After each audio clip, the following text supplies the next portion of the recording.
ಅದೆಲ್ಲ ನಿಮಿಷಕ್ಕೆ ಆ ಕಡೆ ಈ ಕಡೆ ಮುಖ ಹಾಕ್ತಿರಿ ಆಯಿತಾ. ಒಳಗೆ ನಿಮ್ಮ ಭಗವಂತ ನಿಮ್ಮೊಳಗಿರೋ ದೇವರ ಪ್ರಾಣದೇವರು ಸ್ತೋತ್ರ ಮಾಡ್ತಾ ಇರ್ತಾರೆ. ಆ ಪ್ರಾಣದೇವ್ರ ಸ್ತೋತ್ರ ಮಾಡೋದು ನಿಮಗೆಲ್ಲ ಕೇಳಿಸುತ್ತೆ ಅಂತ ಉಪನಿಷತ್ತು ಹೇಳೋದು. ಹೇಗೆ ಕೇಳಿಸುತ್ತೆ? ನಿಮ್ಮೆರಡು ಕಿವಿ ಮುಚ್ಕೊಳ್ಳಿ, ಕಿವಿ ಎರಡು ಮುಚ್ಕೊಳ್ಳಿ ನೋಡಿ ಗೊತ್ತಾಗ್ತದೆ. ಎರಡು ಕಿವಿ ಮುಚ್ಕೊಂಡ್ರೆ ಒಳಗೊಂದು ಸೌಂಡ್ ಕೇಳಿಸುತ್ತೆ. ಈಗ ಎರಡು ಕಿವಿ ಮುಚ್ಕೋಬೇಕು, ಈಗ ಮುಚ್ಕೋಬೇಕು. ಹಾಂ ಹಾಗೆ ಮುಚ್ಕೋಬೇಕು. ಹಾಗೆ ಮುಚ್ಕೊಂಡ್ರೆ ಒಳಗೊಂದು ಸೌಂಡ್ ಕೇಳಿಸುತ್ತೆ ನಿಮಗೆ ಆಯಿತಾ. ಅದು ಪ್ರಾಣದೇವರು ನಿಮ್ಮೊಳಗಿರೋ ದೇವರನ್ನ ಸ್ತೋತ್ರ ಮಾಡೋ ಶಬ್ದ ಆಯಿತಾ. ಪ್ರಾಣದೇವರು ನಿಮ್ಮೊಳಗಿರೋ ನಿಂತ್ಕೊಂಡು ಸ್ತೋತ್ರ ಮಾಡೋ ಶಬ್ದ, ಅದಕ್ಕೆ ಪ್ರಾಣಘೋಷ ಅಂತ ಕರೀತಾರೆ. ಏನು ಪ್ರಾಣಘೋಷ ಅಂತ ಕರೀತಾರೆ ಅಂದರೆ ನಿಮ್ಮೊಳಗಿರೋ ಪ್ರಾಣದೇವರು ನಿಮ್ಮೊಳಗಿರೋ ದೇವರನ್ನ ಸ್ತೋತ್ರ ಮಾಡ್ತಾ ಇರ್ತಾರೆ. ಆ ಸ್ತೋತ್ರ ಮಾಡೋ ಶಬ್ದವೇ ನಾವು ಎರಡು ಕಿವಿ ಮುಚ್ಕೊಂಡಾಗ ನಮಗೊಳಗೆ ಕೇಳಿಸೋದು.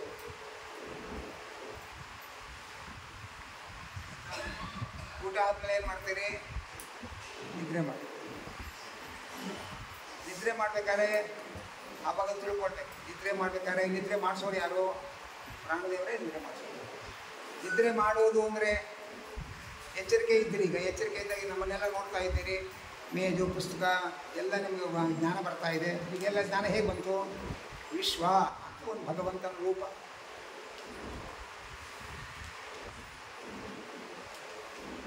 ಬರ್ಕೊಳ್ಳಿ, ಎಚ್ಚರಿಕೆ ಅಂತ ಬರ್ಕೊಳ್ಳಿ. ಎಚ್ಚರಿಕೆ ಅಂತ ಬರ್ಕೊಂಡು ಪಕ್ಕದಲ್ಲಿ ವಿಶ್ವ ಅಂತ ಬರ್ಕೊಳ್ಳಿ. ಮುಂದೆ ನಾನು ಹೇಳ್ತೇನೆ. ಎಚ್ಚರಿಕೆ ಅಂತ ಬರ್ಕೊಂಡು ಎರಡು ಗೆರೆ ಹಾಕಿ ಪಕ್ಕದಲ್ಲಿ ವಿಶ್ವ ಅಂತ ಬರ್ಕೊಳ್ಳಿ.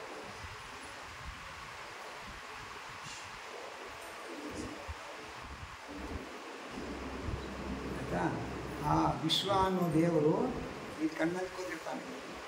ಜೀವನನ್ನು ತಂದು ಕಣ್ಣಲ್ಲಿ ಕೂಡಿಸಿ ಹೊರಗಡೆ ಪದಾರ್ಥಗಳನ್ನ ನೋಡ್ತೀವಲ್ಲ ನಾವು, ಅದರ ಜ್ಞಾನ ಎಲ್ಲ ಬರೋ ಹಾಗೆ ಮಾಡ್ತಾರೆ. ಏನೋ ಹೂ ನೋಡ್ತೀವಿ ಖುಷಿ ಆಗುತ್ತೆ, ಅದು ಹಣ್ಣು ನೋಡ್ತೀವಿ ಖುಷಿ ಆಗುತ್ತೆ. ಆ ಖುಷಿ ಆಗೋದು ಮತ್ತು ಅಲ್ಲಿ ಯಾರನ್ನೋ ನೋಡಿ ದುಃಖ ಪಡ್ತೇವೆ. ಹೀಗೆ ಹೊರಗಡೆ ವಸ್ತುಗಳಿಂದ ಏನು ಸುಖ ದುಃಖ ಸಂತೋಷ ಎಲ್ಲ ಆಗುತ್ತಲ್ಲ, ಮತ್ತು ಆ ಹೊರಗಿನ ವಸ್ತುಗಳ ಜ್ಞಾನ ಬರುತ್ತಲ್ಲ, ಅದನ್ನೆಲ್ಲ ವಿಶ್ವ ಎಂಬ ರೂಪ ನಮ್ಮ ಬಲಗಡೆ ಕಣ್ಣಲ್ಲಿ ಬಲಗಣ್ಣು ಬರ್ಕೊಳ್ಳಿ, ಬರೀ ಕಣ್ಣು ಬರ್ಕೋಬೇಡಿ.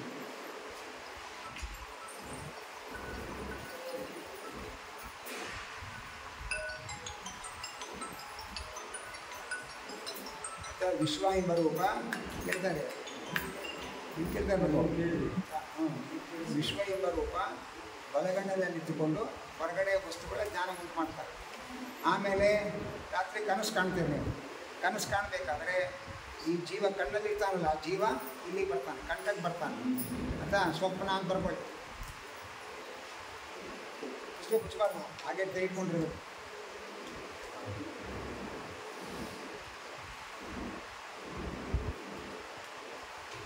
ಸ್ವಪ್ನ ಯಾರು ತೋರಿಸೋದು? ತೈಜಸ ಬರ್ಬೇಕು.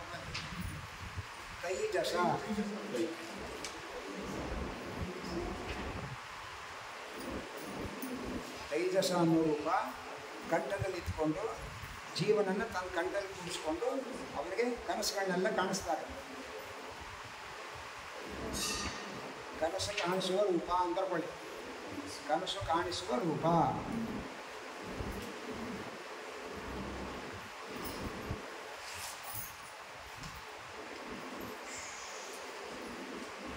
ಬಲಗಣ್ಣದಲ್ಲಿ ಯಾರಿರ್ತಾರೆ? ಕಂಠದಲ್ಲಿ ಯಾರಿರ್ತಾರೆ? ತೈಜಸ. ಕಣ್ಣಲ್ಲಿರೋ ದೇವರು ಏನು ಮಾಡ್ತಾನೆ? ಹೊರಗಡೆ ವಸ್ತುಗಳ ಜ್ಞಾನ ಕೊಡ್ತಾನೆ. ಕಂಠದಲ್ಲಿರೋ ತೈಜಸ ಏನು ಮಾಡ್ತಾನೆ? ಕನಸುಗಳನ್ನು ಕಾಣಿಸ್ತಾನೆ. ಹಾಗೆಯೇ ಹೃದಯದಲ್ಲಿ ಪ್ರಾಜ್ಞಾ ಅಂತ ದೇವರ ಒಂದು ರೂಪ ಇದೆ. ಪ್ರಾಜ್ಞಾ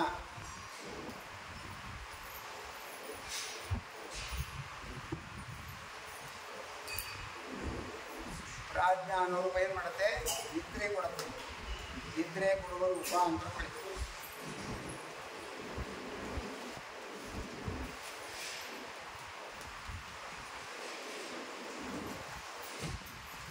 ಪ್ರಾಜ್ಞಾ ಎಂಬ ರೂಪ ನಿದ್ರೆ ಕೊಡುವ ರೂಪ. ವಿಶ್ವ ಏನು ಮಾಡ್ತಾನೆ? ಎಚ್ಚರಿಕೆ ಕೊಡ್ತಾನೆ.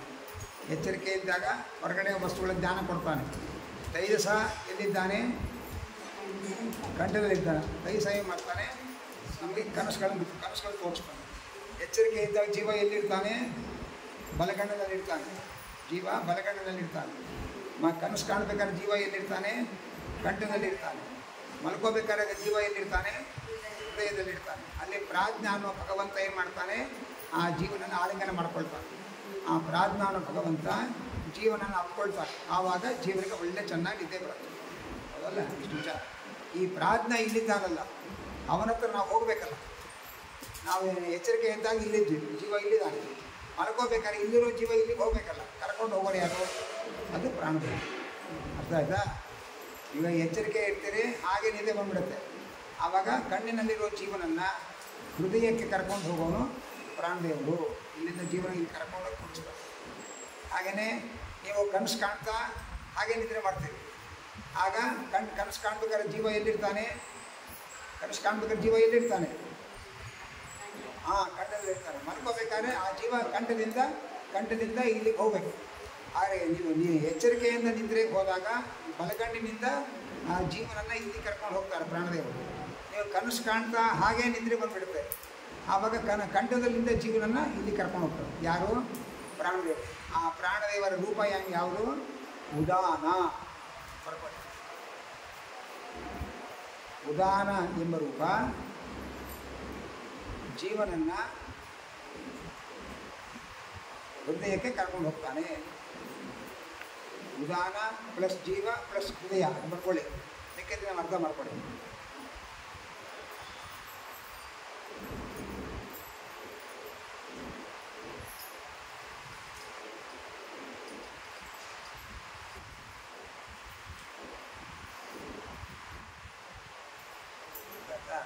ಉದಾನ ಎಂಬ ಜೀವ, ಉದಾನ ಎಂಬ ಪ್ರಾಣದೇವರು ಜೀವನನ ಇಲ್ಲಿಂದ ಇಲ್ಲಿ ಕರ್ಕೊಂಡು ಹೋಗ್ತಾರೆ. ಆಮೇಲೆ ಸ್ವಪ್ನ ನೋಡ್ತಾ ಇದ್ರೆ ಇಲ್ಲಿಂದ ಇಲ್ಲಿ ಕರ್ಕೊಂಡು ಹೋಗ್ತಾರೆ. ಆ ಕರ್ಕೊಂಡು ಹೋಗೋ ಪ್ರಾಣದೇವರ ರೂಪಕ್ಕೆ ಉದಾನ ಅಂತ ಹೆಸರು. ಉದಾನ ಅಂತ ಯಾಕೆ ಹೆಸರು ಅವರಿಗೆ ಅಂತಂದರೆ, ಅದನ್ನು ಬರ್ಕೊಳ್ಳಿ. ಉತ್ ಪ್ಲಸ್ ಆನ, ಉತ್ ಪ್ಲಸ್ ಆನ ಅದು ಬರ್ಕೊಂಬಿಡಿ. ವಿಷಯನೇ ತಿಳ್ಕೊಳ್ಳಿ ಆಮೇಲೆ. ಉದು ಪ್ಲಸ್ ಆನ, ಉದಾನ ಅಂದರೆ ನೀವು ಮಲ್ಕೋಬೇಕಾಗಿದ್ದರೆ ಏನು ಮಾಡ್ತೀರಿ? ಇದು ನನ್ನ ಹಾಸಿಗೆ, ಇದು ನನ್ನ ಹೊತ್ತಿಗೆ, ನನ್ನ ದೀಪು, ನಾ ಮಲ್ಕೊಳ್ಳೋ ಜಾಗ, ಯಾರು ಮಲ್ಕೋಬಾರ್ದು. ನಾನು ಗಲಾಟೆ ಮಾಡಿ ನೀವು ಹೊತ್ತಿಗೆ ದೀಪು ಎಲ್ಲ ಇಟ್ಕೊಂಡು ಮಲ್ಕೋತೀರಿ. ಮಲ್ಕೊಂಡು ಚೆನ್ನಾಗಿ ನಿದ್ದೆ ಬಂದಮೇಲೆ ಹೊತ್ತಿಗೆ ಎಲ್ಲೋ ಹೊಡೋಗಿರುತ್ತೆ, ದೀಪ ಎಲ್ಲೋ ಹೊಡೋಗಿರುತ್ತೆ, ಮೈ ಮೇಲೆ ಎಚ್ಚರವೇ ಇರಲ್ಲ. ಆವಾಗ ಪಕ್ಕದಲ್ಲಿ ನಿಮಗೆ 2 ಕೋಟಿ ರೂಪಾಯಿ ಕೊಟ್ಟರು ನಿಮಗೇನು ಅದು ನೋಡೋದು ಕೂಡ ತೊಗೊಳೋದು ಕೂಡ ಇಲ್ಲ. ನಿಮಗೆ ಎಚ್ಚರಿಕೆ ಹಾಕ್ಕೊಳ್ಳಿ. ಇನ್ನೂ ಜೋಗಲ್ಲಿ ಹಾಕಿರೋ ತೊಗೋತಿರ್ಬೇಕಾದ್ರೆ ಅದು ಮಲಗಿದ ಮೇಲೆ ನಿಮ್ಮ ಪಕ್ಕದಲ್ಲೇ ಇಟ್ಟರು ನೀವು ತೊಗೊಳ್ಳಲ್ಲ. ಯಾಕೆ? ನಿಮ್ಗೆ ಮೈ ಮೇಲೆ ಎಚ್ಚರ ಇರಲ್ಲ, ಶರೀರದ ಮೇಲೆ ಎಚ್ಚರ ಇರಲ್ಲ.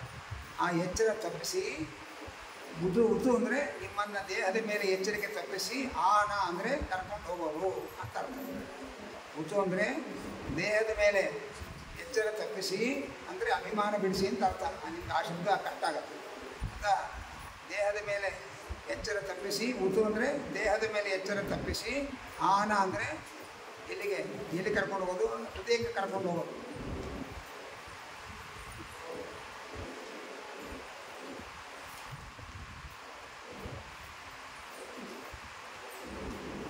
ಹಾಗಾದ್ರೆ ನಿದ್ರೆ ಬರೆದವ್ರು ರಾತ್ರಿ ಏನು ಮಾಡಬೇಕು? ಅಕಸ್ಮಾತ್ ನಿದ್ರೆ ಬರ್ತಾರೆ ಏನು ಮಾಡ್ಬೇಕು? ನೀವು ಮೊಬೈಲ್ ನೋಡ್ತಾ ಇರ್ಬೋದು. ನಿದ್ರೆ ಬರೆದೋಗ್ರೆ ಕಣ್ಣು ಮುಚ್ಕೊಂಡು ಉದಾನಾಯ ನಮಃ ಪ್ರಾಜ್ಞಾಯ ನಮಃ ಅಂತ ಹೇಳ್ತಾ ಇರ್ಬೇಕು. ಉದಾನ ಇಲ್ಲಿ ಕರ್ಕೊಂಡು ಹೋಗ್ಬಿಡ್ತಾನೆ, ಪ್ರಾಜ್ಞಾ ನಿದ್ರೆ ಕೊಡ್ತಾನೆ. ಗೊತ್ತಾ? ಉದಾನಾಯ ನಮಃ ಪ್ರಾಜ್ಞಾಯ ನಮಃ ಅಂತ ರಾತ್ರಿ ನಿದ್ದೆ ಬರೆದವ್ರೆ ಮೊಬೈಲ್ ನೋಡೋದು, ಟಿ ವಿ ನೋಡೋದು ಮಾಡಬಾರ್ದು. ಕಣ್ಣು ಮುಚ್ಕೊಂಡು ಉದಾನಾಯ ನಮಃ ಪ್ರಾಜ್ಞಾಯ ನಮಃ ಉದಾನಾಯ ನಮಃ ಪ್ರಾಜ್ಞಾಯ ನಮಃ ಅಂತ ಹೇಳ್ತಾ ಇದ್ದರೆ ಪ್ರಾಣದೇವರು ನಿಮಗೆ ಇಲ್ಲಿದ್ದರೆ ನಿಮ್ಮನ್ನು ಇಲ್ಲಿ ಕರ್ಕೊಂಡು ಹೋಗ್ತಾರೆ, ಇಲ್ಲಿದ್ದರೆ ಇಲ್ಲಿಂದ ಇಲ್ಲಿ ಕರ್ಕೊಂಡು ಹೋಗ್ತಾರೆ. ಕರ್ಕೊಂಡೋಗಿ ಪ್ರಾಜ್ಞಾಮ ಪರಮಾತ್ಮ ಹತ್ರ ಮಲಗಿಸ್ಬಿಡ್ತಾರೆ. ಅವನೇನು ಮಾಡ್ತಾನೆ? ಗಟ್ಟಿಯಾಗಿ ಆಲಿಂಗನ ಮಾಡ್ಕೊಳ್ತಾನೆ ಜೀವನನ್ನು. ಆಲಿಂಗನ ಮಾಡ್ಕೊಂಡಾಗ ಬೆಳಗ್ಗೆ ಇದ್ದರೆ ಹೇಳ್ತೀರಿ ಸುಖವಾಗಿ ನಿದ್ರೆ ಬಂತು ಅಂತೀರಿ. ಎಚ್ಚರಿಕೆ ಇದ್ದ ನಿಮ್ಮ ಸುಖ ಆಗಿದ್ದಾಗೆ ಏನು ಚಾಕ್ಲೇಟ್ ತಿಂದು ಸುಖಪಟ್ರಿ, ಊಟ ಮಾಡ್ತೀರಿ ಸುಖಪಟ್ರಿ, ಒಳ್ಳೆ ಬಟ್ಟೆ ಹಾಕೊಂಡು ಸುಖಪಟ್ರಿ. ಮಲಗಿದ್ದಾಗ ತಿಂದಿಲ್ಲ, ಏನು ನೋಡಿಲ್ಲ, ಏನು ಬಟ್ಟೆ ಹಾಕ್ಕೊಂಡಿಲ್ಲ, ಮಲಗಿದ್ದರೆ ಸುಮ್ಮನೆ. ಆದರೆ ಎದ್ಮೇಲೆ ಸುಖವಾಗಿ ಮಲಗಿದ್ವಿ. ಆ ಸುಖ ಕೊಟ್ಟಿದ್ದು ಯಾರು? ಪ್ರಾಜ್ಞಾನಾಮಕ ಪರಮಾತ್ಮ. ಆಯ್ತಾ? ಅದು ಬೆಳಗ್ಗೆ ಸುಖವಾಗಿ ನಿದ್ರೆ ಬಂತು ಅಂದರೆ ಇವತ್ತು ಉದಾನ ಎಂಬ ಪ್ರಾಣದೇವರು ನಾನು ಕರ್ಕೊಂಡು ಹೋಗಿ ಪ್ರಾಜ್ಞ ಹತ್ರ ಬಿಟ್ಟರು, ಪ್ರಾಜ್ಞ ಚೆನ್ನಾಗಿ ನಿದ್ರೆ ಕೊಟ್ಟ ಅಂತ ಅಂದ್ಕೊಳ್ಬೇಕು. ಗೊತ್ತಾಯ್ತಾ? ಅಲ್ಲಿ ನಿಲ್ಲಿಸ್ಕೊಂಡು ಬಂದಿದ್ದು ಬರ್ತೀನಿ ಅಂತ ನಿಂತ್ಕೊಂಡು ಎಲ್ಲ ಹೇಳ್ಬೇಕು, ನೀವು ಆನ್ಸರ್ ಮಾಡಬೇಕು. ಆಯಿತಾ? ಹಸುವೆ ಕೊಡೋ ರೂಪ ಯಾವುದು? ಹಸನ. ಬಾಯಾರಿಕೆ ಕೊಡೋ ರೂಪ ಯಾವುದು? ವಿಕಾಸ. ಆಮೇಲೆ ಉಸಿರಾಡಿಸೋರು ಯಾರು? ಪ್ರಾಣದೇವರು. ಉಸಿರಾಡಿಸೋದು ಪ್ರಾಣದೇವರು. ಆ ಉಸಿರಾಟ ಏನದು? ಹಂಸ. ಹಂಸ ಮತ್ತೆ ಜಪ. ಎಷ್ಟು ಮಾಡ್ತಾರೆ ಇವತ್ತಿನ ಸೂರ್ಯೋದಯದಿಂದ? 21,600 ಸರಿ. ಎಲ್ಲಿಂದ ಎಲ್ಲಿ ತನಕ?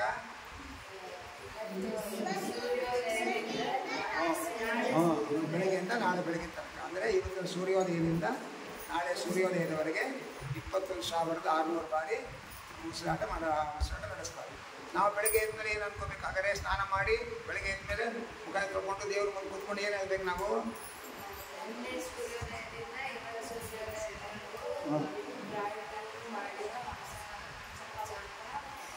21,600 ಬಾರಿ ಹಂಸಮಂತ್ರ ಜಪ ಮಾಡಿ ಅಷ್ಟು ಉಸಿರಾಡಿಸಿದ್ದಾರೆ.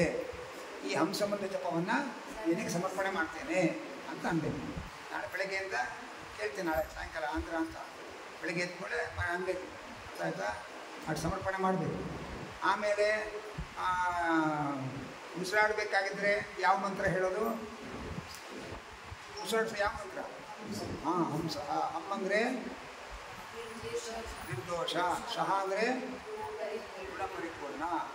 ಆಮೇಲೆ ಊಟ ಮಾಡಿದ್ಮೇಲೆ ಅದನ್ನು ಪಚನ ಮಾಡೋರು ಯಾರು? ಪಚನ ಅಂದರೆ ಜೀರ್ಣ ಮಾಡೋರು ವೈಶ್ವಾನರ. ಅವನ ಜೊತೆಗೆ ಯಾರಿರ್ತಾರೆ? ಪ್ರಾಣ ಪ್ರಾಣ ಅಪಾನ. ವೈಶ್ವಾನರ ಅಂದರೆ ಯಾರು? ಭಗವಂತನ ಹೆಸರು. ವೈಶ್ವಾನರ ಅಂತ ದೇವರ ಹೆಸರು, ದೇವರ ರೂಪ. ಅದ್ರ ಜೊತೆಗೆ ಪ್ರಾಣ ಅಪಾನ ಎಂಬುದಾಗಿ ಪ್ರಾಣದೇವರು 2 ರೂಪದಿಂದ ಇರ್ತಾರೆ. ಅಪಾನ ಏನು ಮಾಡ್ತಾನೆ? ಮಲಮೂತ್ರಗಳ ಮೂಲಕ ಆಹಾರದ ಕೊಳೆಯನ್ನು ದೇಹದಿಂದ ಹೊರಗೆ ಹಾಕಿ ದೇಹವನ್ನು ಶುದ್ಧವಾಗಿಡ್ತಾನೆ. ಆಮೇಲೆ ಆಹಾರದ ಸಾರವನ್ನು ಎಲ್ಲ ದೇಹದ ಪೂರ್ತಿ ತಲುಪಿಸೋರು ಯಾರು? ಸಮಾನ. ನಾನು ಹೇಳಿದ್ದಾನೆ ಅಂತ. ಸಮಾನ ಎಂಬ ರೂಪ ದೇಹದ ಆಹಾರದ ಸಾರವನ್ನು ಎಲ್ಲ ಕಡೆ ತಲುಪಿಸುತ್ತೆ. ಆದರೆ ಸಮಾನ ರೂಪ ಎಲ್ಲಿರೋದು? ಹೊಕ್ಕಳಲ್ಲಿರೋದು. ಹೊಕ್ಕಳಲ್ಲಿ ಸಮಾನ ಎಂಬ ರೂಪ ಇರೋದು. ಆ ಹೊಕ್ಕಳಲ್ಲಿರೋ ಸಮಾನ ರೂಪ ಆಹಾರ ತಿಂದ ಸಾರವನ್ನು ನಮ್ಮ ದೇಹದ ಎಲ್ಲ ಕಡೆ ಆನ, ಸಮ ಪ್ಲಸ್ ಆನ ಸಮಾನ, ಸಮವಾಗಿ ತಲುಪಿಸುವವನು ಅಂತ ಅರ್ಥ.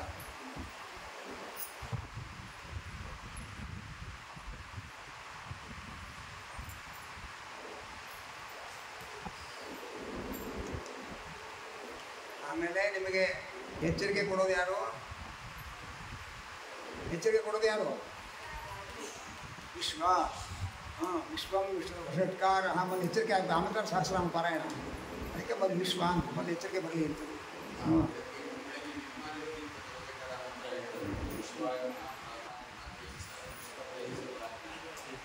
ವಿಶ್ವ ವಿಶ್ವ ಎಂಬ ರೂಪ ಏನು ಮಾಡುತ್ತೆ? ಏನು ಕೊಡುತ್ತೆ ನಮಗೆ? ಎಚ್ಚರ ಕೊಡುತ್ತೆ. ಎಚ್ಚರ ಕೊಡೋ ರೂಪ ವಿಶ್ವ. ಆಮೇಲೆ ಕನಸು ಕಾಣಿಸೋ ರೂಪ ತೈಜಸ. ನಿದ್ದೆ ಕೊಡೋ ರೂಪ ಪ್ರಾಜ್ಞಾ. ಕನಸು ಕಾಣ್ತೀರಲ್ಲ, ಕನಸು ಕಂಡಾಗ ಏನೇನೋ ಕಾಣುತ್ತೆ ಕನಸಲ್ಲಿ ನಿಮಗೆ. ಆನೆ, ಕುದುರೆ ಎಲ್ಲ ಕಾಣುತ್ತೆ. ಅದೆಲ್ಲ ಎಲ್ಲಿದೆ? ಎಲ್ಲಿಂದ ಬಂತದು? ನೀವು ಮಲ್ಕೊಂಡೋ ರೂಗಳಿಗೆ ಬಂತೇನದು? ಆನೆ ಕುದುರೆ ಎಲ್ಲ ಬಂದಿಲ್ಲ, ಹೌದಲ್ಲ? ಮತ್ತೆ ಹೇಗೆ ಎಲ್ಲಿಂದ ಕಾಣಿಸ್ತು ನಿಮಗೆ ಆನೆ ಕುದುರೆ ಎಲ್ಲ? ಎಚ್ಚರಿಕೆ ಇದ್ದಾಗ ನೀವು ರಸ್ತೆಯಲ್ಲಿ ನೋಡ್ತೀರಿ ಆನೆ, ಕುದುರೆ, ನಾಯಿ, ಮನುಷ್ಯ ಎಲ್ಲ ನೋಡ್ತೀರಿ. ಮಲಗಿದಾಗಲೂ ಅದೇ ಕನಸಲ್ಲಿ ಬರ್ತಲ್ಲ. ನಿಮ್ಮ ಬಾಗಿಲು ತೆಕ್ಕೊಂಡು ನಾಯಿ, ನರಿ ಎಲ್ಲ ನಿಮ್ಮ ದೇಹದ ಒಳಗೆ ಹೋಲ್ ಮಾಡ್ಕೊಂಡು ಒಳಗೆ ಬಂದುಬಿಡ್ತಾವೆ. ಮತ್ತು ಅದೇ ನೋಡ್ತೀರಿ ನೀವು. ಅದು ಟೇಪ್ ರೆಕಾರ್ಡರ್ ಗೊತ್ತಾ ನಿಮಗೆ? ಅದೇ ಮಾಡುತ್ತೆ, ನೀವು ಹೇಳಿದ್ದನ್ನೆಲ್ಲ ರೆಕಾರ್ಡ್ ಮಾಡ್ಕೊಳ್ಳೋದು. ಮೊಬೈಲಲ್ಲಿ ವಿಡಿಯೋ ರೆಕಾರ್ಡ್ ಆಗುತ್ತೆ ಮತ್ತು ಎಲ್ಲ ರೆಕಾರ್ಡ್ ಆಗುತ್ತೆ. ಹಾಗೆ ನೀವು ಎಚ್ಚರಿಕೆ ಇದ್ದಾಗ ಏನೇ ನೋಡ್ತೀರಲ್ಲ ಅದೆಲ್ಲ ಇಲ್ಲೊಂದು ಟೇಪ್ ರೆಕಾರ್ಡ್ ಇಟ್ಟಿಯಾನ ದೇವರು, ಕ್ಯಾಸೆಟ್ ಇಟ್ಟಿಯಾನ. ಅದಕ್ಕೆ ಹೆಸರೇನು? ಮನಸ್ಸು ಅಂತ ಹೆಸರು. ಅದಕ್ಕೆ ಆ ಮನಸ್ಸನ್ನು ಕ್ಯಾಸೆಟಲ್ಲಿ ನೀವು ನೋಡಿದ್ದೆಲ್ಲ ರೆಕಾರ್ಡ್ ಆಗುತ್ತೆ. ನೀವೇನು ಉಪನ್ಯಾಸ ಕೇಳಿಸ್ಕೊಂಡಿರ್ತೀರಿ ಅದು ರೆಕಾರ್ಡ್ ಆಗುತ್ತೆ. ನೀವೇನು ಪುಸ್ತಕ ತೊಗೊಂಡು ಓದ್ತಾ ಇರ್ತೀರಿ ಅದು ರೆಕಾರ್ಡ್ ಆಗುತ್ತೆ. ಮಲಗಿದಾಗ ಆ ರೆಕಾರ್ಡ್ ಟೇಪ್ ರೆಕಾರ್ಡನ್ನ ದೇವರು ಪ್ಲೇ ಮಾಡ್ತಾರೆ. ಯಾರು? ತೈಜಸ ಪರಮಾತ್ಮ. ತೈಸ ಪ್ರೇ ಮಾಡಿದಾಗ ಇದೇನು ರೆಕಾರ್ಡ್ ಆಗಿರುತ್ತೋ ಅದನ್ನು ಕನಸು ಕಾಣ್ತದೆ. ಅರ್ಥ ಆಯ್ತಾ? ಅದು ಕನಸು ಕಾಣಬೇಕಾದ್ರೆ ಕನಸಲ್ಲಿ ಕಾಣೋ ವಸ್ತುಗಳೆಲ್ಲ ಒಳಗೆ ರೆಕಾರ್ಡ್ ಆಗಿರೋದು. ಒಳಗೆ ರೆಕಾರ್ಡ್ ಆಗಿರೋದನ್ನು ನೀವು ಮಲಗಿದಾಗ ಅವರು ಪ್ಲೇ ಮಾಡ್ತಾರೆ. ಟೇಪ್ ರೆಕಾರ್ಡು ನಿಮ್ದಲ್ಲ, ಪಕ್ಕದ ಮನೆಯವರು ಪ್ಲೇ ಮಾಡೋದು ಅವರು. ನಿಮ್ಗೆ ಆಸೆ ಆಗುತ್ತೆ ಅಂದರೆ ನೀವು ಸ್ವಲ್ಪ ಹಾಕಿ ಇನ್ನೊಂದು ಸರಿ ಹಾಕಿ ಅಂತ ಕೇಳೋ ಹಾಗಿಲ್ಲ. ಯಾಕೆ ನಿಮ್ದಲ್ಲ ಟೇಪ್ ರೆಕಾರ್ಡು, ಯಾರಿಗೋ ಟೇಪ್ ರೆಕಾರ್ಡು, ಯಾರೋ ಪ್ಲೇ ಮಾಡೋರು. ಅವ್ರು ಎಷ್ಟು ಪ್ಲೇ ಮಾಡ್ತಾರೆ ಅಷ್ಟು ಕೇಳಿಸ್ಕೋಬೇಕಷ್ಟೇ ನೀವು. ಹಾಗೆ ನೀವು ಈ ಟೇಪ್ ರೆಕಾರ್ಡ್ರು ಭಗವಂತನು, ಕ್ಯಾಸೆಟ್ಟು ಭಗವಂತನು, ರೆಕಾರ್ಡ್ ಮಾಡೋದು ಅವನು. ಕೇಳಿಸ್ಕೊಳ್ಳೋಕ್ಕೆ ಅವ್ನು ಎಷ್ಟು ಪ್ಲೇ ಮಾಡ್ತಾನೆ, ಎಲ್ಲಿಂದ ಎಲ್ಲಿ ಪ್ಲೇ ಮಾಡ್ತಾನೆ ಅಲ್ಲಿ ನೀನು ಕೇಳಿಸ್ಕೊಳ್ಬೇಕು. ಅದನ್ನೇ ಕನಸು ಅಂತ. ಅರ್ಥ ಆಯ್ತಾ? ಅದರಿಂದ ಕನಸು ಕಾಣಬೇಕಾದ್ರೆ ಈ ಕನಸೆಲ್ಲ ಕಾಣಿಸಿದ್ದು ತೈಸ ನಾವು ಪರಮಾತ್ಮ ಅಂತ ಅನ್ಕೋಬೇಕು. ಎಚ್ಚರಿಕೆ ಆದ್ಕೊಳ್ಳಿ ವಿಶ್ವಾಯ ನಮಃ ಅನ್ಬೇಕು. ಯಾಕೆ ಎಚ್ಚರ ಆಗಿದ್ಯಾರು, ಮಾಡಿಸಿದ್ಯಾರು? ವಿಶ್ವಾಯ ನಮಃ ಅಂತ ಹೇಳಬೇಕು.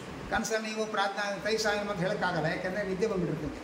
ಆವಾಗ ತೈಸಾಯ ನಮಃ ಪ್ರಾಜ್ಞಾಯ ನಮಃ ಹೇಳಕ್ಕೆ ಬರಲ್ಲ. ಅದಕ್ಕೆ ಮಲಗೋ ಮುಂಚೆ ಪ್ರಾಜ್ಞಾಯ ನಮಃ ಅಂತ ಸ್ಮರಣೆ ಮಾಡ್ಕೊಂಡು ಚೆನ್ನಾಗಿ ನಿದ್ರೆ ಕೊಡಪ್ಪ ಅಂತ ಕೇಳ್ಕೋಬೇಕು. ನಿದ್ರೆಯಿಂದ ಎಚ್ಚರಿಕೆ ಆದ್ಕೊಳ್ಳಿ ವಿಶ್ವಾಯ ನಮಃ ಅಂತ ಹೇಳ್ಕೋಬೇಕು. ಮಲಗೋಕ್ಕೆ ಮುಂಚೆ ಒಳ್ಳೆ ಕನಸು ಕಾಣಬೇಕು. ನೋಡೋದು ಅವ್ರದ್ದು ಯಾವ ಭೂತ ಪ್ರೇತ ಪಿಶಾಚಿಗಳೆಲ್ಲ ಕನಸಲ್ಲಿ ಕಂಡ್ರೆ, ರಾಘವ ಸ್ವಾಮಿ ಕನಸಲ್ಲಿ ಬಂದರೆ ಪರವಾಗಿಲ್ಲ. ಪಿಶಾಚಿ ಭೂತಗಳೆಲ್ಲ ಬಂದುಬಿಟ್ರೆ ಅದಕ್ಕೆ ತೈಜಸಾಯ ನಮಃ. ಒಳ್ಳೆ ಕನಸು ಕಾಣಿಸಪ್ಪ ನಮಗೆ, ಎಂದಕ್ಕೆ ಆಗೋಗ್ಬೇಡ, ಒಳ್ಳೆ ಕನಸು ಕಂಡು ನಮ್ಗೆ ಖುಷಿಯಾಗೋ ಹಾಗೆ ಮಾಡಪ್ಪ ಅಂತ ಎಚ್ಚರಿಕೆ ಹಾಕ್ಕೊಳ್ಳಿ ವಿಶ್ವಾಯ ನಮಃ. ಮಲಗೋಕ್ಕೆ ಮುಂಚೆ ತೈಜಸಾಯ ನಮಃ ಪ್ರಾಜ್ಞಾಯ ನಮಃ ಅಂತ ಹೇಳಬೇಕು. ಮಲ್ಕೋಬೇಕಾದ್ರೆ ಏನು ಹೇಳಬೇಕು? ಮಲ್ಕೋಬೇಕಾದ್ರೆ ತೈಜಸಾಯ ನಮಃ. ಬೆಳಗ್ಗೆ ಎದ್ಕೊಳ್ಳೆ ವಿಶ್ವ ಏನು ಕೊಡ್ತಾನೆ? ತೈಜಸ ಏನು ಮಾಡ್ತಾನೆ? ತೈಜಸ ಕನಸು ಕಾಣಿಸ್ತಾನೆ. ನಿದ್ದೆ ಕೊಡೋದು ಯಾರು? ಪ್ರಾಜ್ಞಾ. ನಿದ್ದೆ ಕೊಡೋದು. ನಿದ್ದೆ ಬರ್ಬೇಕಾದ್ರೆ ಜೀವ ಎಲ್ಲಿರ್ತಾನೆ? ನಿದ್ದೆ ಬರ್ಬೇಕಾದ್ರೆ ಜೀವ ಎಲ್ಲಿರ್ತಾನೆ? ಹೃದಯದಲ್ಲಿರ್ತಾನೆ. ಅಲ್ಲಿ ಕರ್ಕೊಂಡು ಬರೋರು ಯಾರು? ಯಾವ ರೂಪ ಅದು? ಉದಾನ. ಉದಾನ ಉತ್ತಂದ್ರೇನು?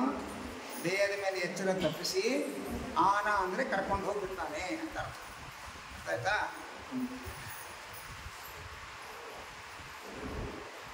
ಎಲ್ಲ ಆದಮೇಲೆ ನಿದ್ರೆ ಒಳಗೆ ಕೆಲವರು ಗೊರಕೆ ಹೊಡಿತಾರೆ.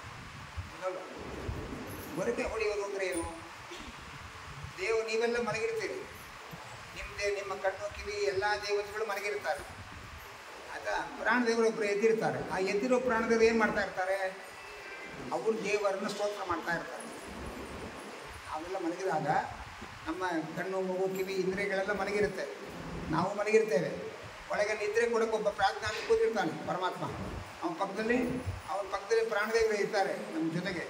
ಆ ಪ್ರಾಣದೇವರು ಉದಾನ ಪ್ರಾಣದೇವರು ಇರ್ತಾರಲ್ಲ, ಅವ್ರೇನು ಮಾಡ್ತಾರೆ? ಆ ಪ್ರಾಜ್ಞನಾಮಕ ಪರಮಾತ್ಮನನ್ನು ಸ್ತೋತ್ರ ಮಾಡ್ತಾ ಇರ್ತಾರೆ. ಹೇಗೆ ಸ್ತೋತ್ರ ಮಾಡ್ತಾರೆ? ಹೂ ಹೂ ಹೂ ಸ್ತೋತ್ರ ಮಾಡ್ತಾರೆ. ಏನು ಮಾಡ್ತಾರೆ? ಹೂ ಹೂ ಹೂ ಹೂ ಸ್ತೋತ್ರ ಮಾಡ್ತಾರೆ. ಹೂ ಅಂದರೆ ಅರ್ಥ, ಹೂ ಅಂದರೆ ಪೂರ್ಣ ಅಂತ ಅರ್ಥ.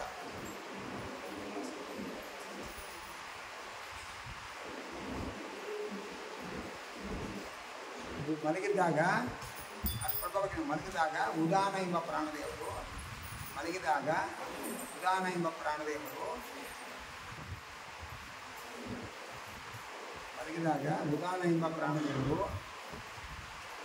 ಪ್ರಾಜ್ಞನನ್ನು ಸ್ತೋತ್ರ ಮಾಡ್ತಾ ಇರ್ತಾರೆ.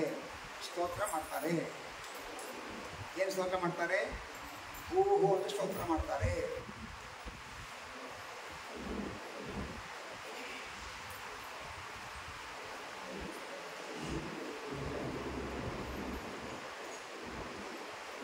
ಆ ಹೂ ಹೂ ಅಂತ ಸ್ತೋತ್ರ ಮಾಡ್ತಾರಲ್ಲ, ಅದೇ ಹೊರಗಡೆ ದೊರಕೆ ಆಗಿ ಕೇಳಿಸೋದು.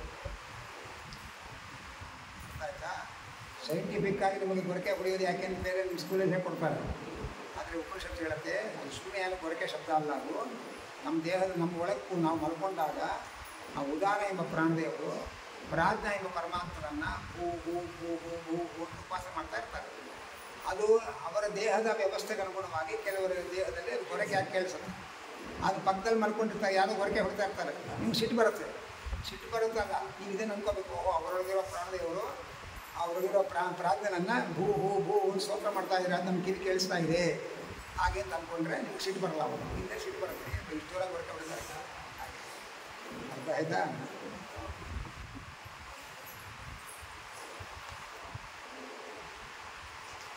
ಎಲ್ಲ ನಿಮಗೆ ಸೀರಿಯಸ್ ಕಥೆ ಆಯ್ತಲ್ಲ, ಇನ್ನೂ ಸ್ವಲ್ಪ ಕಥೆ ಹೇಳೋಣ ಪ್ರಾಣದೇವರು. ಬರೋ ಕಥೆ ಅದು ಹೇಳಿದ್ರೆ ನಿಮಗೆ ಇವತ್ತಿನ ಪಾಠ ಮುಕ್ತಾಯ. ಇವತ್ತಿನ ಪಾಠ ಮುಕ್ತಾಯ ಅಂತ ಹೇಳಿದ್ರೆ ನಿಮಗೊಂದು ಖುಷಿ, ಕೊನೆಯ ಪಾಠ ಕೇಳಬೇಡ ಹಾಗೆ. ಒಮ್ಮೆ ಈ ದೇಹವನ್ನು ಯಾರು ಧಾರಣೆ ಮಾಡ್ತಾರೆ ಅಂತ ಪ್ರಶ್ನೆ. ಇವಾಗ ಧಾರಣೆ ಮಾಡೋದು ಅಂದರೆ ಏನಂತ, ಮಗು ಎದ್ದಿರುತ್ತೆ, ಎದ್ದಿದ್ದಾಗ ನೀವು ಮಗುನ ಎತ್ಕೊಂಡು ಹೋಗ್ತೀವಿ ಸುಲಭವಾಗಿ. ಮಗು ಮಲ್ಕೊಂಡ್ಬಿಟ್ರೆ ವಿಪರೀತ ಭಾರ ಆಗುತ್ತೆ, ಎತ್ಕೊಂಡು ಹೋಗೋಕ್ಕೆ ಆಗಲ್ಲ. ಯಾಕೆ, ಎಚ್ಚರಿಕೆ ಇದ್ದಾಗ ಮಗು ತನ್ನನ್ನು ತಾನು ಸ್ವಲ್ಪ ಹೊತ್ಕೊಂಡಿರುತ್ತೆ, ಆದರೆ ನಿಮ್ಮ ಮೇಲೆ ಭಾರ ಕಡಿಮೆ ಇರುತ್ತೆ. ಮಲಗಿದಾಗ ಎಲ್ಲ ಭಾರ ನಿಮ್ಮ ಮೇಲೆ ಹಾಕತ್ತೆ. ಆವಾಗ ನಿಮ್ಮ ಮಗು ಮಲಗಿರೋ ಮಗು ಎತ್ಕೊಂಡು ಹೋಗ್ಬೇಕಾದ್ರೆ ತುಂಬ ಭಾರ ಅಂತ. ಅದೇ ಮಗು ಎಚ್ಚರಿಕೆ ಇದ್ದರೆ ಅಷ್ಟು ಭಾರ ಅನ್ಸಲ್ಲ, ಮಲಗಿಬಿಟ್ರೆ ಭಾರ ಆಗ್ತಾರೆ. ಯಾಕೆ, ಮಲಗಿದಾಗ ಅವ್ರ ಭಾರವನ್ನು ನಿಮ್ಮ ಮೇಲೆ ಹಾಕಿರ್ತಾರೆ ಪೂರ್ತಿ, ಅವ್ರು ಹೊತ್ಕೊಂಡಿರಲ್ಲ. ಹಾಗೆ ಶರೀರವನ್ನು ಹೊತ್ಕೊಂಡಿರೋರು ಯಾರು? ಕಣ್ಣಿನ ದೇವತೆ, ಕಿವಿ ದೇವತೆ, ಅವರಿಗೆಲ್ಲ ಒಂದು ಸ್ಪರ್ಧೆ ಬಂತದ್ದು. ಏನು ಅಂದರೆ, ಕಣ್ಣಿನ ದೇವತೆ ಸೂರ್ಯ. ಸೂರ್ಯ ಹೇಳ್ದ, ನಾನಿದ್ರೇ ಮನುಷ್ಯ ಬದುಕೋದು, ನಾನಿಲ್ಲದೆ ಹೋದರೆ ಮನುಷ್ಯ ಬದುಕಲ್ಲ ಹಾಗೆ ಅಂತಂದನು. ಅದಕ್ಕೆ ನೋಡೋಣ ಅಂಥೇಳಿ ಸೂರ್ಯ ಕಣ್ಣಿನಿಂದ ಹೊರಗೆ ಹೊಡೋಲ್ಲ, ಮನುಷ್ಯ ಕುರುಡಾದ. ಜನ ಸತ್ತ ಅಂತ ಕರೀಲಿಲ್ಲ, ಅವನೇಂತಾರೆ ಕುರುಡ ಕಟ್ ಕಾಣಿಸಲ್ಲ ಅಂತ. ಕಟ್ ಕಾಣಿಸಿದವರು ಯಾರೋ ಮನುಷ್ಯನ ಸತ್ತು ಅಂತ ಯಾರೋ ಉಂಟು. 1 ವರ್ಷ ಹೊರಗಡೆ ಇದ್ದ ಸೂರ್ಯ. 1 ವರ್ಷ ಹೊರಗಡೆ ಇದ್ದರೂ ಕೂಡ ಈ ಮನುಷ್ಯ ಬದುಕೇ ಇದ್ದ, ತಿನ್ನೋದು ಕುಡಿಯೋದು ಎಲ್ಲ ಮಾಡ್ತಾಯಿದ್ದ, ಅವನೇ ಸಾಯಿಲ್ಲ ಅವನು. ಓಹೋ, ನಾನು ಇಲ್ಲೇ ಹೋದರೂ ಈ ಶರೀರ ನಡೆಯುತ್ತೆ ಅಂತ ಗೊತ್ತಾಯಿತು. ವಾಪಸ್ ಬಂದು ಕಣ್ಣಲ್ಲಿ ಆ ಸೂರ್ಯ ಕೂತ್ಕೊಂಡು. ಆಮೇಲೆ ಕಿವಿ ದೇವತೆಗಳು ಹೊರ ಹೋದರು. ನಾ ಇಲ್ಲದೆ ಅವರ ಹಿಂದೇನು ಮನುಷ್ಯ ದೇವ ನಡೆಯಲ್ಲ ಅಂತ ಅವರು ಹೋದ್ರು. ಕಿವುಡ ಅಂತ ಅನ್ಸ್ಕೊಂಡು. ಜನ ಕಿವಿ ಕೆಲಸಲ್ಲ, ಏನು ಬೇಕಾದ್ರೆ ಮಾತಾಡ್ಕೊಂಡು ಪಕ್ಕದಲ್ಲಿ ಕೂತ್ಕೊಂಡು ನಾವು ಕಿವಿನೇ ಕೆಲಸಲ್ಲ ಮನುಷ್ಯನಿಗೆ ಅಂತ ಆರಾಮಾಗಿದ್ದರು. ಅವರು ಬದುಕಿದ್ದ, ಸತ್ತ ಅಂತ ಯಾರು ಕರೆಯಲಿಲ್ಲ. ಆಮೇಲೆ ನಾಳಿಗೆ ಒಳಗೆ ಕೂತ್ಕೊಂಡು ಮಾತಾಡಿಸ್ತಾರೆ. ಆ ಮಾತಿನ ದೇವತೆ ಹೊರಗೋದು. ಮಾತಿನ ದೇವತೆ ಹೊರಗೋದಾಗ ಮೂಕ ಅಂದು, ಯಾರು ಕೂಡ ಸತ್ತ ಅಂತ ಯಾರು ಅಂದು. ಕಣ್ಣು ಹೋದರೆ ಕುರುಡ ಅಂತಾರೆ, ಕಿವಿ ಹೋದರೆ ಕಿವುಡ ಅಂತಾರೆ, ನಾಳಿಗೆ ಮಾತಾಡೋ ಶಕ್ತಿ ಮೂಕ ಅಂತಾರೆ. ಸತ್ತ ಅಂತ ಯಾರು ಕರೆಯಲಿಲ್ಲ. ಈಗ ಒಬ್ಬೊಬ್ಬ ದೇವತೆಗಳೇ ಎಲ್ಲ ಹೊರಗೋದು. ಹೊರಗೋಗಿ 1 ವರ್ಷ ಇದ್ದು. 1 ವರ್ಷ ಇದ್ದ ಮೇಲೆ ನಾವಿಲ್ಲದೆ ಹೋದರೂ ಮನುಷ್ಯ ಬದುಕಿರ್ತಾನೆ ಅಂತ ಗೊತ್ತಾಯಿತು. ಆಮೇಲೆ ಎಲ್ಲ ದೇವತೆಗಳು ವಾಪಸ್ ಬಂದು ಸೇರಿಕೊಂಡು ದೇಹದಲ್ಲಿ. ಎಲ್ಲ ದೇವತೆಗಳು ವಾಪಸ್ ಬಂದು ಸೇರಿಕೊಂಡ್ಮೇಲೆ ಪ್ರಾಣದೇವರು ಹೊರಟ್ರವ. ಆಯಿತಾ, ಕಣ್ಣು ನಾನೇ ಶ್ರೇಷ್ಠ ಅಂತ ಹೇಳ್ತು, ಕಿವಿ ನಾನೇ ಶ್ರೇಷ್ಠ ಅಂತ ಹೇಳ್ತು, ರುಚಿ ನೋಡೋ ನಾಲಿಗೆ ನಾನೇ ಶ್ರೇಷ್ಠ ಅಂತ ಹೇಳ್ತು. ಆನಂತರ ಮಾತಾಡೋ ನಾಲಿಗೆ ನಾನೇ ಶ್ರೇಷ್ಠ ಅಂತ ಹೇಳ್ತು. ಆನಂತರ ಮುಟ್ಟಿದರೆ ಬಿಸಿ ಖಾರ ಬಿಸಿ ತಣ್ಣಗೆ ಗೊತ್ತಾಗುತ್ತಲ್ಲ ತಗಿಂದ್ರಿಯ, ಅದು ಹೇಳ್ತು ನಾನೇ ಶ್ರೇಷ್ಠ ಅಂತ. ಎಲ್ಲರೂ ನಾನೇ ಶ್ರೇಷ್ಠ ಅಂತ ಜಗಳ ಆಡ್ಕೊಂಡ್ರು. ಆದರೆ ಯಾರು ಹೋದರೂ ಈ ಮನುಷ್ಯ ಸಾಯಲಿಲ್ಲ. ಆಮೇಲೆ ಎಲ್ಲ ವಾಪಸ್ ಬಂದು ಕೂತ್ಕೊಂಡ್ರು ಈ ದೇಹದೊಳಗೆ. ಆಮೇಲೆ ಪ್ರಾಣದೇವರು ಹೊರಟರು. ಪ್ರಾಣದೇವರು ಯಾವಾಗ ಹೊರಟರು, ಉಸಿರೇ ಯಾವಾಗ ನಿಂತು, ಕಣ್ಣು ಕಾಣಿಸಲ್ಲ, ಕಿವಿನೂ ಕೆಲಸಲ್ಲ, ಮೂಗು ಕಾಣಿಸಲ್ಲ, ಏನೂ ಮಾಡೋ ಕೆಲಸ. ಪ್ರಾಣದೇವರು ಉಸಿರಾಟ ಇರೋ ತನಕ ಯಾರು ಕಿವಿ ಹೋದರೂ ಕಣ್ಣು ಹೋದರೂ ಮನುಷ್ಯ ಬದುಕಿರ್ತಾರೆ. ಯಾವಾಗ ಎಲ್ಲ ಪ್ರಾಣದೇವರೇ ಹೊರಟರು, ಪ್ರಾಣದೇವ್ರ ಜೊತೆಗೆ ದೇವರು ಹೊರಟರು, ಆವಾಗ ದೇಹ ಬಿದ್ದೋಯ್ತು, ಸತ್ತ ಅಂತ ಕರೆದ್ರು. ಆಮೇಲೆ ದೇವತೆಗಳಿಗೆಲ್ಲ ಅಹಂಕಾರ ಹೋಯಿತು. ನಾವೆಲ್ಲ ಈ ದೇಹ ಹೊತ್ಕೊಂಡಿರೋದು ಪ್ರಾಣದೇವರು. ಯಾಕೆಂದ್ರೆ ನಾವೆಲ್ಲ ಹೋದರೂ ಕೂಡ ದೇಹ ಸಾಯಲಿಲ್ಲ, ಆದರೆ ಪ್ರಾಣದೇವರು ಬಂದಮೇಲೆ ನಾವೆಲ್ಲ ಇದ್ದರೂ ಇರೋಕ್ಕಾಗಲಿಲ್ಲ, ಹೊರಗೋಗ್ಬೇಕಾಯ್ತು. ಹಾಗಾಗಿ ಎಲ್ಲ ದೇವತೆಗಳು ಹೊರಗೋದ್ರು, ಪ್ರಾಣದೇವರು ಒಬ್ಬರು ಇದ್ದದ್ದರಿಂದ ಮನುಷ್ಯ ಬದುಕಿದ್ದ. ಆಮೇಲೆ ಎಲ್ಲ ದೇವರು ಬಂದ ಮೇಲೆ ಪ್ರಾಣದೇವರು ಒಬ್ಬರು ಹೋದರು, ಮನುಷ್ಯ ಬಿದ್ದೋರು, ಸತ್ತೋದ ಅಂತ. ಮತ್ತು ಪ್ರಾಣದೇವರು ಒಬ್ಬರು ಒಳಗೆ ಬಂದರು. ಪ್ರಾಣದೇವರ ಒಳಗೆ ಬಂದದ್ದು ದೇಹ ಎದ್ದು ಕೂತ್ಕೊಳ್ತು. ಆಮೇಲೆ ಓಹೋ, ನಾವಿದ್ದೇ ಹೋದರೂ ಈ ಶರೀರ ನಡೆಯುತ್ತೆ ಅಂತ ದೇವತೆಗಳಿಗೆ ಅರ್ಥ ಆಯಿತು. ಆಮೇಲೆ ದೇವತೆಗಳೆಲ್ಲ ಏನು ಮಾಡಿದ್ರು, ಪ್ರಾಣದೇವರು ಸ್ತೋತ್ರ ಮಾಡಿದ್ರು. ನಾನೇ ಶ್ರೇಷ್ಠ ಅಂತ ನಾವೆಲ್ಲ ಗಲಾಟೆ ಮಾಡ್ತಾಯಿದ್ವಿ. ಇವತ್ತು ಕನ್ಫರ್ಮ್ ಆಯಿತು, ನಾವೆಲ್ಲ ನಾನು ಶ್ರೇಷ್ಠ ಅಂತ ಕನ್ಫರ್ಮ್ ಆಯಿತು ಅಂತ ಪ್ರಾಣದೇವರು ಮುಂದೆ ಹೇಳ್ಕೊಂಡು ನಾವು ಶ್ರೇಷ್ಠ ಅಲ್ಲ, ನೀವೇ ಶ್ರೇಷ್ಠ, ನೀವಿದ್ದರೆ ನಾವು ಬದುಕಿರ್ತೇವೆ, ನೀವಿದ್ದರೆ ನಾವೆಲ್ಲ ಹೊರಟೋಗ್ತೇವೆ ಹಾಗೆ ಅಂತ ಪ್ರಾಣದೇವರು ಸ್ತೋತ್ರ ಮಾಡಿದ್ರು.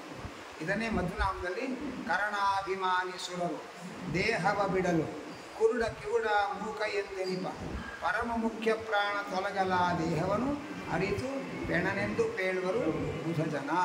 ಕರ್ಣ ಅಂದ್ರೇನು, ಇಂದ್ರಿಯಗಳು ಕರ್ಣ. ಕರ್ಣಾಭಿಮಾನಿ ಸುರರು ಅಂದರೆ ಇಂದ್ರಿಯ ದೇವತೆಗಳು. ಅವರ ಕರ್ಣಾಭಿಮಾನಿ ಸುರರು ದೇಹವ ಬಿಡಲು, ಇಂದ್ರಿಯಾಭಿಮಾನಿ ದೇವತೆಗಳ ದೇಹದಿಂದ ಹೊರಗೋದ್ಮೇಲೆ ಏನಂದರು, ಕುರುಡ ಕಿವುಡ ಮೂಕ ಎಂದೇನಿದ್ರು. ಕುರುಡ ಅಂದರು, ಕಿವುಡ ಅಂದರು, ಮೂಕ ಅಂದರು, ಸತ್ತ ಅಂತ ಯಾರು ಅನ್ನಿಲ್ಲ. ಆದರೆ ಪರಮ ಮುಖ್ಯ ಪ್ರಾಣ, ಪರಮ ಅಂದರೆ ಸರ್ವೋತ್ತಮನಾದ ಭಗವಂತ, ಮತ್ತು ಮುಖ್ಯ ಪ್ರಾಣ, ಪರಮ ಮುಖ್ಯ ಪ್ರಾಣ ತೊಲಗಲು ಆ ದೇಹವನ್ನು ಅರಿತು ಪೆಣ ಅಂದರೆ ಹೆಣ ಅರಿತು ಪೆಣನೆಂದು ಬೇಡುವರು ಬುಧುದನ. ಆ ಭಗವಂತ ಮತ್ತು ಪ್ರಾಣದೇವರು ದೇಹದಿಂದ ಹೊರಗೆ ಹೋದ ಮೇಲೆ ಈ ದೇಹವನ್ನು ಹೆಣ ಅಂತ ಕರೆದರು. ಅದೆಲ್ಲ ಎಲ್ಲ ದೇವತೆಗಳು ಇದ್ದರೂ ಕೂಡ ಪ್ರಾಣದೇವರು ಇಲ್ಲದೆ ಹೋದರೆ ಯಾವ ದೇವತೆಗಳು ಇರಲಿಕ್ಕಾಗಲಿಲ್ಲ.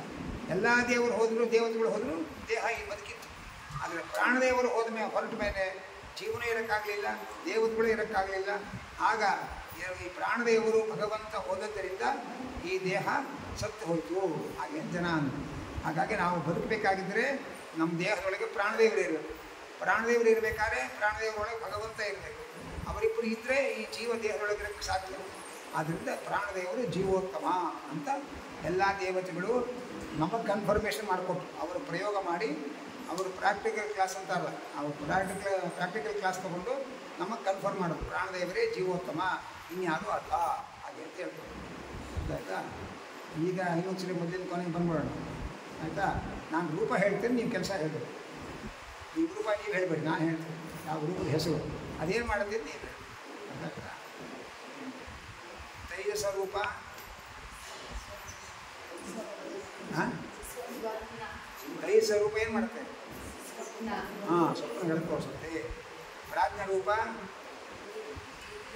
ಹಾಂ, ನಿತ್ಯ ಕೊಡುತ್ತೆ. ವಿಶ್ವನಾಮಕ ರೂಪ ಎಚ್ಚರಿಕೆ ಕೊಡುತ್ತೆ. ಆ ವಿಶ್ವನಾಮಕ ಪರಮಾತ್ಮ ಎಲ್ಲಿರ್ತಾನೆ? ತೈಜಸನಾಮಕ ಪರಮಾತ್ಮ ಎಲ್ಲಿರ್ತಾನೆ? ಕಂಠದಲ್ಲಿ. ಕಂಠದಲ್ಲಿರ್ತಾನೆ. ಪ್ರಾಜ್ಞನಾಮಕ ಪರಮಾತ್ಮ ಎಲ್ಲಿರ್ತಾನೆ? ಹೃದಯದಲ್ಲಿರ್ತಾನೆ. ಆ ಜೀವನ ಅಲ್ಲಿ ಕರ್ಕೊಂಬಂದು ಕೂಡಿಸೋರು ಯಾರು? ಅವರು ಯಾವ ರೂಪ ಅದು? ವಿಧಾನ ಎಂಬ ರೂಪ. ಅಶನ ಎಂಬ ರೂಪ ಏನು ಮಾಡುತ್ತೆ? ಪಿಪಾಸ ಎಂಬ ರೂಪ ಏನು ಮಾಡುತ್ತೆ? ಬಾಯ ನೀರಲ್ಲಿ ಯಾವುದೇ ಪ್ರಾಣದೇವರ ರೂಪ ಇರೋದ್ರಿಂದ ಏನಾಗುತ್ತೆ? ನೀರು ಕುಡಿದ್ರೆ ಬಾಯಾರಿಕೆ ಹೋಗುತ್ತೆ, ತೃಪ್ತಿ ಆಗುತ್ತೆ.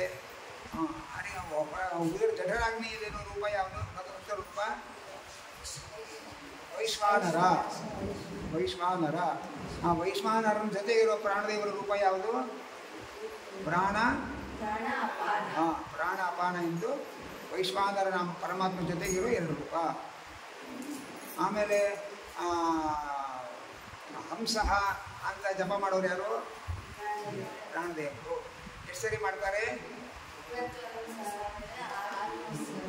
ಎಲ್ಲಿಂದ ಎಲ್ಲಿ ತನಕ?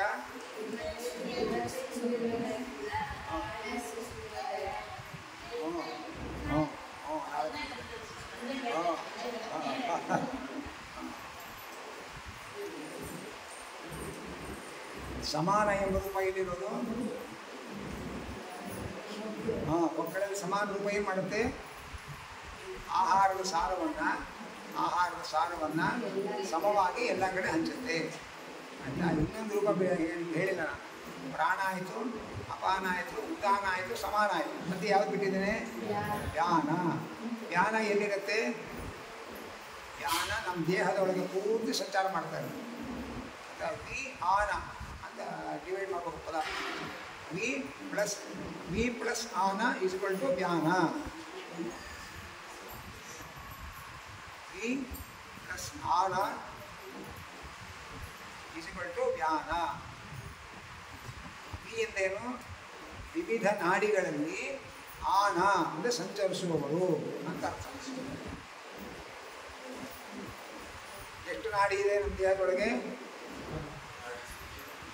ಎಷ್ಟು ನಾಡಿ ಇದೆ ನಮ್ಮ ದೇಹದೊಳಗೆ? 72,000 ನಾಡಿ ಇದೆ. ಆ 72,000 ನಾಡಿ ಒಳಗೂ ಈ ವ್ಯಾನ ವಾಯುದೇವರು ಸಂಚಾರ ಮಾಡ್ತಾ ಇರ್ತಾರೆ.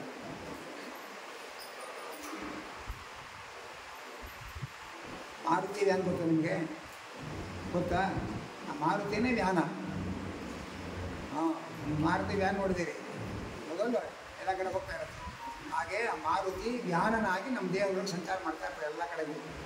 ಆ ವ್ಯಾನ ಎಂಬುದಾಗಿ ಎಲ್ಲ ನಾಡಿಗಳಲ್ಲಿ ಸಂಚಾರ ಮಾಡ್ತಾ ಇರ್ತಾರೆ. ಅಪಾನ ಎಂಬುದಾಗಿ ದೇಹದ ಕಶ್ಮಲವನ್ನು ದೇಹದ ಹೊರಗೆ ಹಾಕ್ತಾರೆ. ಪ್ರಾಣ ಎಂಬ ರೂಪದಿಂದ ಉಸಿರಾಡಿಸ್ತಾ ಇರ್ತಾರೆ. ಉದಾನ ಎಂಬ ರೂಪದಿಂದ ನಮ್ಮನ್ನು ಕರ್ಕೊಂಡೋಗಿ ಹೃದಯದಲ್ಲಿ ಕೂಡಿಸ್ತಾರೆ.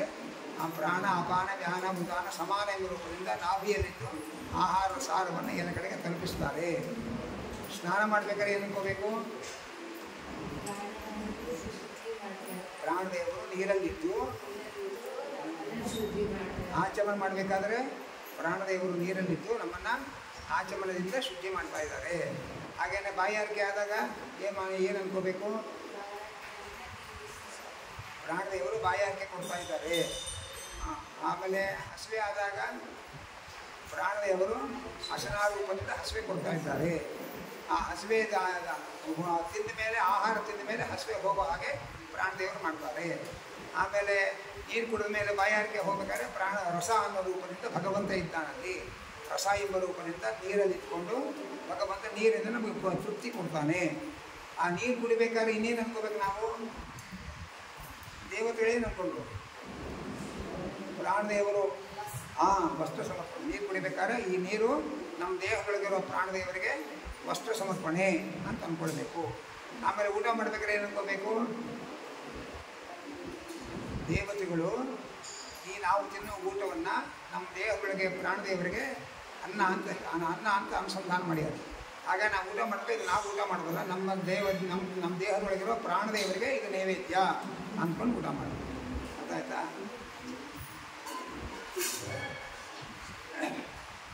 ಅಲ್ಲಿ ನಿಲ್ಲಿಸ್ಕೊಂಡ್ರೆ ನಾಳೆ ನೋಡೋಣ.